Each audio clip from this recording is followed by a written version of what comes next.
Good afternoon, everyone. Welcome to Super 20 Institute. I'm your biology teacher Vanshika, and I'm here again to teach you a very interesting topic that is reproduction in case of humans. ठीक है, तो हमने last lecture में क्या पढ़ा था? हमने पढ़ा था मेल रिप्रोडक्टिव स्ट्रक्चर के बारे में स्टार्ट किया था हम लोगों ने. वहाँ पे हमने ओवरव्यू लिया था कि कैसे कौन कौन से स्ट्रक्चर्स होते हैं जो कंट्रीब्यूट करके हमारा full flash male reproductive system बनाते हैं. ठीक है, तो अभी आप लोगों को तब स्ट्रक्चर्स तो पता चल गए हैं ना कि हमारे प्राइमरी सेक्स ऑर्गन कौन सा है, सेकेंडरी और एसेसरी स्ट्रक्चर्स कौन से हैं, प्लस हमारी जो एसेसरी डक्ट्स हैं वो कौन कौन सी हैं. ठीक है, अब एक बार हम लोग डायग्राम में देख लेते हैं हमारी इन सब जो स्ट्रक्चर्स हैं उनकी पोजिशंस. ठीक है, as you can see on the diagram, सबसे पहले हमारे पास यूरेटर्स है. ठीक है, और एंड पे हमारे पास यूरिथ्रल ओपनिंग है. बीच में ये जो स्ट्रक्चर है ये पेनिस, और ये जो छोटू सा आपको यहाँ पे जो स्ट्रक्चर दिख रहा है that is prostate gland, and this structure is seminal vesicles, and this is epididymis, and this Oval shape structure is testicle. Right, आप लोगों को यहाँ पे पता चल गया होगा मेल रिप्रोडक्टिव स्ट्रक्चर के डायग्राम में.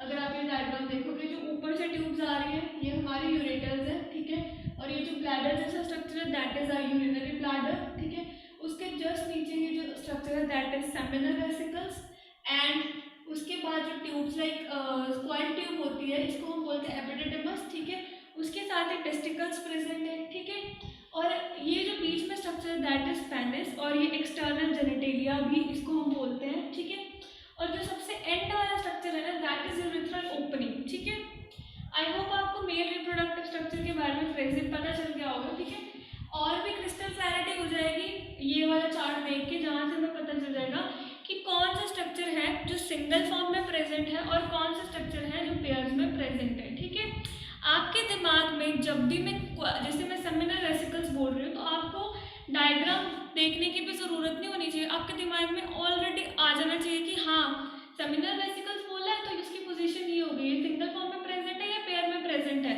ठीक है, ये तुम्हें पता होना चाहिए खुद से. तुम्हें बायो में दो चीज़ें बहुत इंपॉर्टेंट है, एक तो तुम्हारे कॉन्सेप्ट क्लियर होना, दूसरा विद डायग्राम्स. तुम्हारे डायग्राम्स एकदम नीट एंड क्लीन, चलो नीट एंड क्लीन नहीं भी हो बट एटलीस्ट तुम्हें डायग्राम्स का पता होना चाहिए, क्योंकि biology is entirely based on diagrams. ठीक है, अब मैं यहाँ पे मेरे पास आज रेड मार्कर नहीं था तो मैंने डिस्टिंग्विश करके नहीं बनाया, वरना मैं यहाँ पे डिफरेंट कलर्स यूज़ करके आप लोगों को अच्छे से डायग्राम बना के दिखाती कि ये स्ट्रक्चर कैसे डिफरेंट है दूसरे से. ठीक है, अब हम देख लेते हैं कि कौन कौन से स्ट्रक्चर्स मिलके कंट्रीब्यूट करते हैं हमारे मेल रिप्रोडक्टिव स्ट्रक्चर के सिस्टम के फॉर्मेशन में. ठीक है, सबसे पहले हमारे पास आते हैं टेस्टिस. ठीक है, जैसे जब हमने टेस्टिस के बारे में डिस्कस किया था तो हमने वहाँ पे पहले ही पढ़ा था कि ये पेयर में प्रेजेंट होती है. राइट, उसके बाद हमारे पास क्या आता है एपिडिडमस. ठीक है, एपिडिडमस कहाँ है, जस्ट हर एक टेस्टिस के पीछे प्रेजेंट होते हैं कि कॉइल ट्यूब होती है, कॉइल है ना ये. ठीक है, हर एक टेस्टिस के, जैसे मैंने आपको बताया टेस्टिस पेयर में प्रेजेंट है, ये हर एक टेस्टिस के पीछे मतलब जस्ट पीछे प्रेजेंट होता है और पेयर में ही होता है. ठीक है, तभी यहाँ पे मैंने क्या लिखा पेयर में. अब हम टेस्टिस की बात कर ही रहे हैं तो एक और पॉइंट मैं आपको बताना चाहूँगी. जब हम लोगों ने कल पढ़ा था कि टेस्टिस में स्पर्म की फॉर्मेशन होती है. ठीक है, वहाँ पे मतलब मेल गैमेटोफाइट है जो हमारा वो डेवलप होगा. ठीक है, तो उसके लिए एक पर्टिकुलर टेम्परेचर की रिक्वायरमेंट होती है कि जो टेम्परेचर है वो कम होना चाहिए नॉर्मल बॉडी टेम्परेचर से. ठीक है, तो हम यहाँ पे क्या देखेंगे कि वो जो टेम्परेचर कम है उसको वो कैसे कम होता है. ठीक है, कल मैंने आपको बता दिया कि एब्डोमिनल कैविटी से जो टेस्टिस है वो नीचे डिसेंड हो जाती है, एक्स्ट्रा एब्डोमिनल पोजीशन पे आ जाती है. तो वो क्या होता है वहाँ पे 2 to 2.5 डिग्री लेस टेम्परेचर होता है नॉर्मल बॉडी टेम्परेचर के comparatively.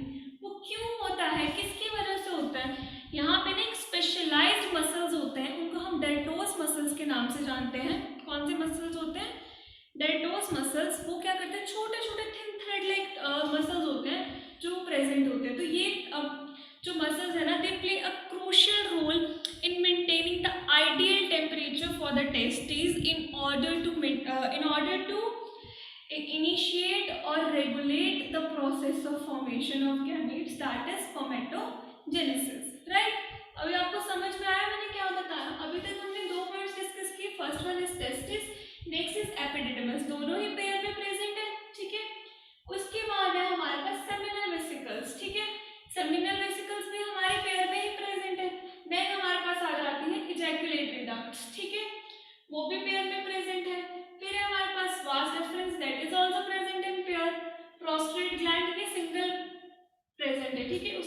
Cowper's gland is also present in pair, ठीक है। फिर हमारे पास आ जाता है urethra, then penis and at last urinogenital aperture, जहाँ से यूरिन ने पास करना है, ठीक है। आई होप आपको यहाँ तक सब क्लियर होगा। आप एक बार इसे नोट कर लीजिए, फिर हम आगे अपना फर्दर कंटिन्यू करते हैं।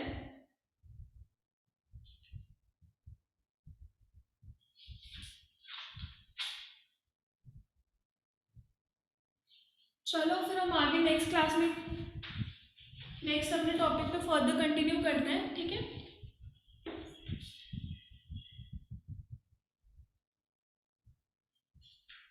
अब हमने कल टेस्टिस का फंक्शन तो देख लिया था, राइट। अब हम लोग जो बाकी एक्सेसरी स्ट्रक्चर्स है ना, उनका फंक्शन देख लेते हैं एक बार।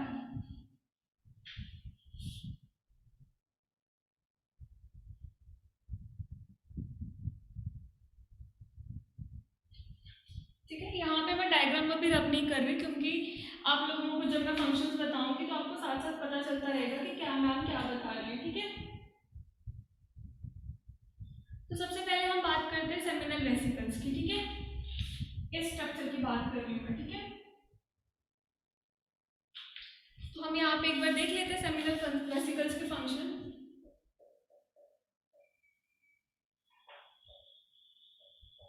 सबसे पहली चीज मैंने आपको बताई, एक पेयर में प्रेजेंट होती है, ठीक है, प्रेजेंट इन पेयर। दूसरी चीज क्या करती है, secrete, wait a sec, let me change the marker please, secrete, or you can say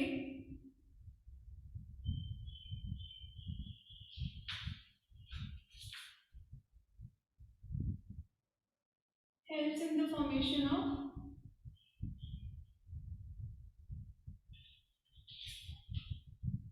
75% of the semen, ठीक है।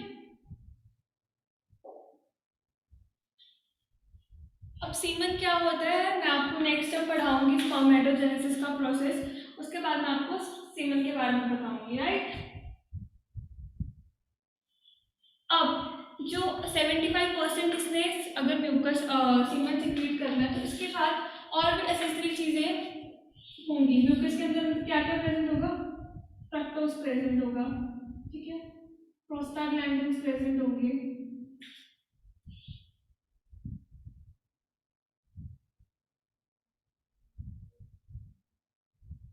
ठीक है।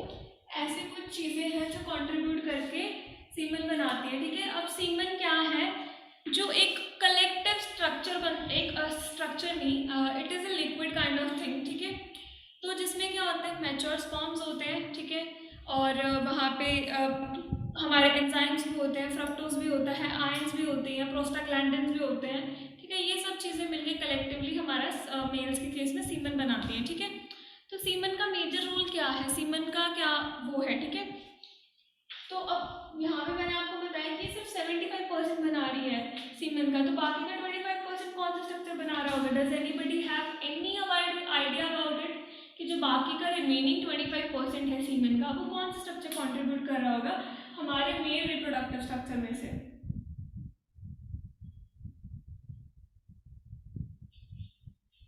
किसी को कुछ आइडिया है। ये जो स्ट्रक्चर देख रहे हो आप, प्रोस्ट्रेट ग्लैंड, ये नहीं है वो structure.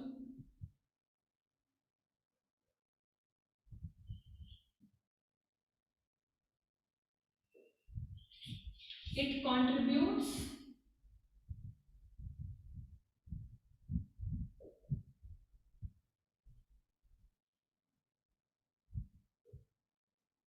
in the formation of remaining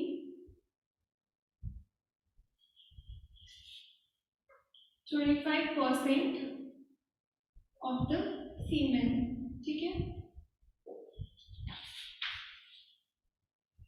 अभी 25% सीमन तो बनाती है, उसके साथ ही क्या क्या करती है, it secretes enzymes as well as citric acid, ठीक है। अब आपको पता चल गया कि सीमन को हमारे कौन कौन से स्ट्रक्चर्स बना रहे हैं, ठीक है। एक तो हमारे सेमिनल वेसिकल्स बना रही है 75% सीमन का, दूसरा हमारा जो प्रोस्टेट ग्लैंड है वो 25% जो रिमेनिंग सीमन का पार्ट है वो बना रहे हैं, ठीक है। अब एक बार देख लेते हैं कि सीमन की कॉम्पोजिशन क्या क्या होती है, ठीक है, सीमन के अंदर क्या क्या प्रेजेंट होता है, ठीक है।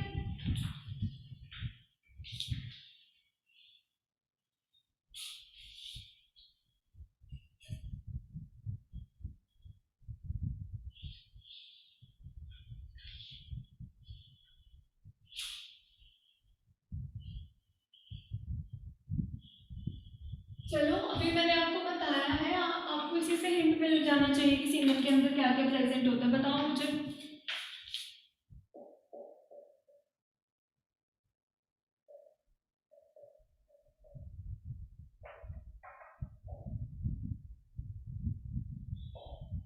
ठीक है, पहले तो हमारे पास यहाँ पे आएंगे स्पर्मेटोजोआ, ठीक है। स्पर्मेटोजोआ के साथ साथ एंजाइम्स प्लस प्रोस्टाग्लैंडिन्स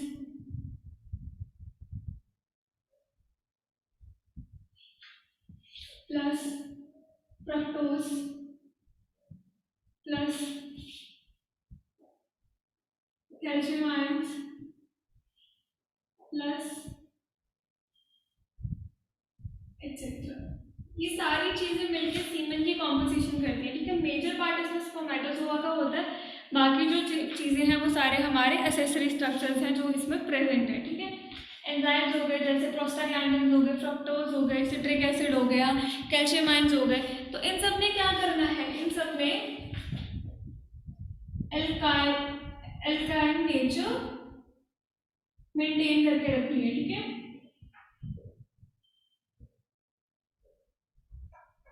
अब एल्काइन नेचर क्यों जरूरी है, ठीक है। एल्किनिटी वाला इन्वायरमेंट बहुत जरूरी है स्पर्म की वायबिलिटी के लिए, ठीक है। एसिडिक कंडीशन में वो लोग सर्वाइव नहीं कर पाएंगे, ठीक है। मैंने आपको जैसे पिछली क्लास में भी बताया था कि जो एक पोटेंट स्पर्म बनाने के लिए उसके लिए बहुत सारे फैक्टर्स इन्वॉल्व होते हैं, स्पर्म की शेप, स्पर्म का साइज, ठीक है, स्ट्रक्चर, ये सब मोटिलिटी, ये सारे स्ट्रक्चर्स बहुत मेजर रोल प्ले करते हैं डिसाइड करने में कि वो स्पर्म इतना पोटेंट है कि वो ओवम को जाके फर्टिलाइज करेगा या नहीं, ठीक है। अब स्पर्मेटोजेनेसिस का प्रोसेस कहाँ पे होता है, ये हमारे सेमिनिफेरस ट्यूब्यूल में ही होगा, ठीक है। अब ये जो सेमिनिफेरस ट्यूब्यूल है ये क्या है, ये हम टेस्टिस का स्ट्रक्चर जब इलैबोरेट में पढ़ेंगे तब पढ़ेंगे। अभी हम जस्ट बेसिक जो हमारा मेल रिप्रोडक्टिव स्ट्रक्चर है उसके जो एसेसरी स्ट्रक्चर्स हैं उनके फंक्शंस की बात कर रहे हैं, ठीक है। जो ये पेनिस है इसका मेन फंक्शन क्या है, पेनिस ने क्या करना है कि जो सीमेन इजैकुलेट होगा ना वो पेनिस के थ्रू ही होगा, ठीक है। तो बेसिकली जो पेनिस का मेजर रोल है वो इजैकुलेशन में ही मेन रोल प्ले करता है, ठीक है। तो जब इजैकुलेशन होती है, इजैकुलेशन के टाइम पे पेनिस ऑलमोस्ट 3 ml सिक्रीट करता है, ठीक है। 3 ml सीमेन देखने में तो थोड़ा ही है, मतलब 3 ml कितना ही होता है, बट उसके अंदर 2 to 300 मिलियन स्पर्म्स प्रेजेंट होते हैं, ठीक है। कितने स्पर्म्स प्रेजेंट होते हैं, 200 to 300 मिलियन स्पर्म्स प्रेजेंट होते हैं 3 ml सीमेन के अंदर, ठीक है। तो अब हमें ये पता चल गया, हमें ये भी पता चल गया कि यहाँ पे एल्काइन इन्वायरमेंट है।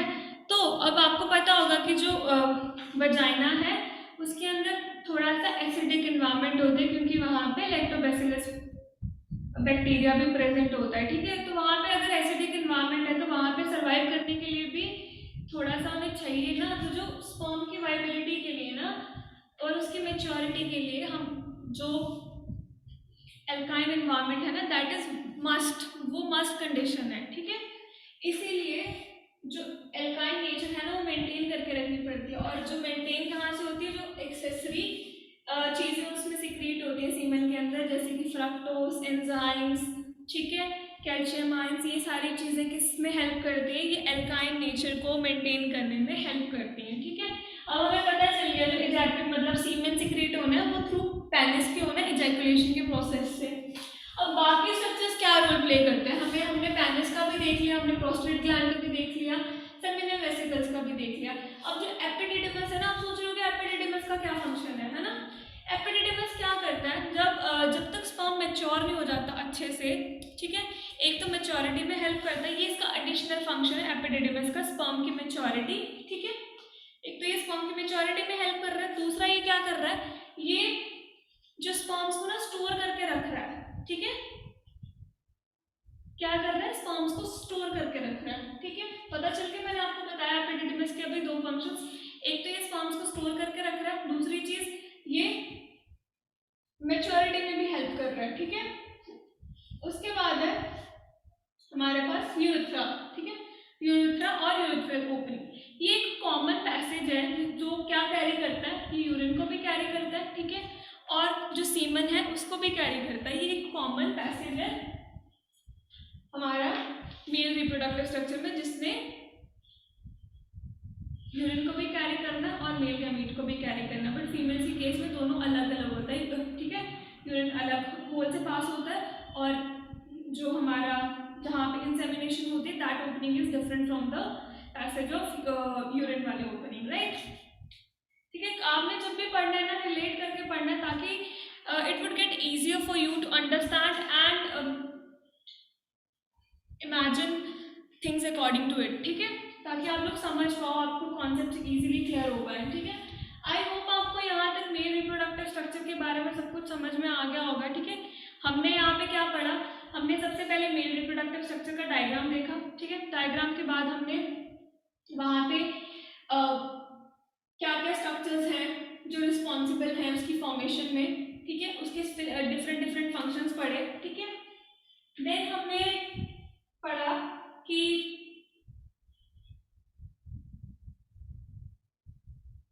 सीमन कहाँ से, सीमन की कॉम्पोजिशन क्या है, ठीक है, तो सीमन किन किन से उसकी कॉम्पोजिशन होती है, सीमन की कॉम्पोजिशन, ठीक है। तो एक और चीज़ यहाँ पे देख लीजिए, मैंने जैसे आपको बताया कि जो वजाइना का एनवायरनमेंट है इट इज एसिडिक, ठीक है, तो हम क्या देखेंगे, semen neutralises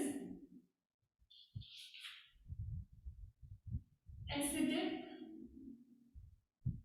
environment of the vagina, ठीक है।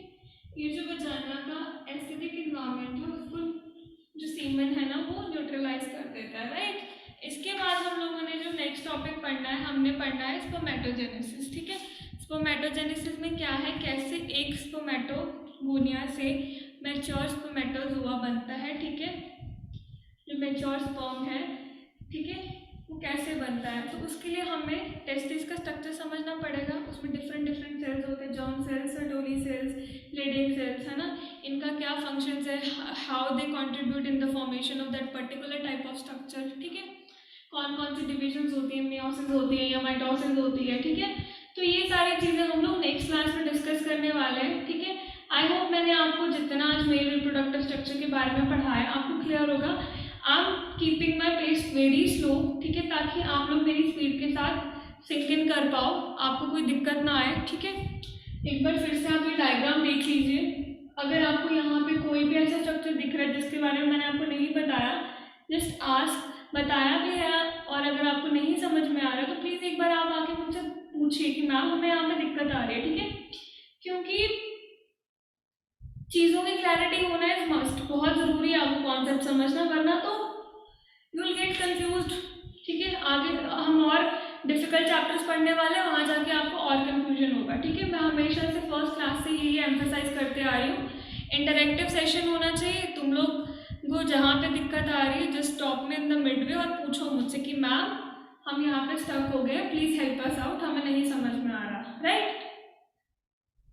तो ठीक है, फिर आज की क्लास हम यही एंड करते हैं, will meet in the next lecture. तब तक आप अपना मेल रिप्रोडक्टिव स्ट्रक्चर को अच्छे से समझ के आइएगा, रिवाइज करके आइएगा, ठीक है। कल मैं पहले आके तुमसे क्वेश्चन सॉल्व करवाऊंगी, it's been so many days हमने कोई भी MCQ सॉल्व नहीं किया है क्लास में, तो हम लोग कल सबसे पहले जितना मैंने आपको क्लास में पढ़ाया will revise it with solving some questions. उसके बाद हम लोग सबसे पहले टेस्टिस का स्ट्रक्चर डिस्कस करेंगे, then will switch to the process of spermatogenesis, जहाँ पे फॉर्मेशन ऑफ स्पर्म के बारे में पढ़ेंगे, ठीक है। तो आई होप आपको सारी बातें समझ में आ गई होंगी, ठीक है। तो फिर आज का लेक्चर हम यही एंड करते हैं। Will meet in the next lecture. Till then goodbye, see you in the next class. Thank you for joining.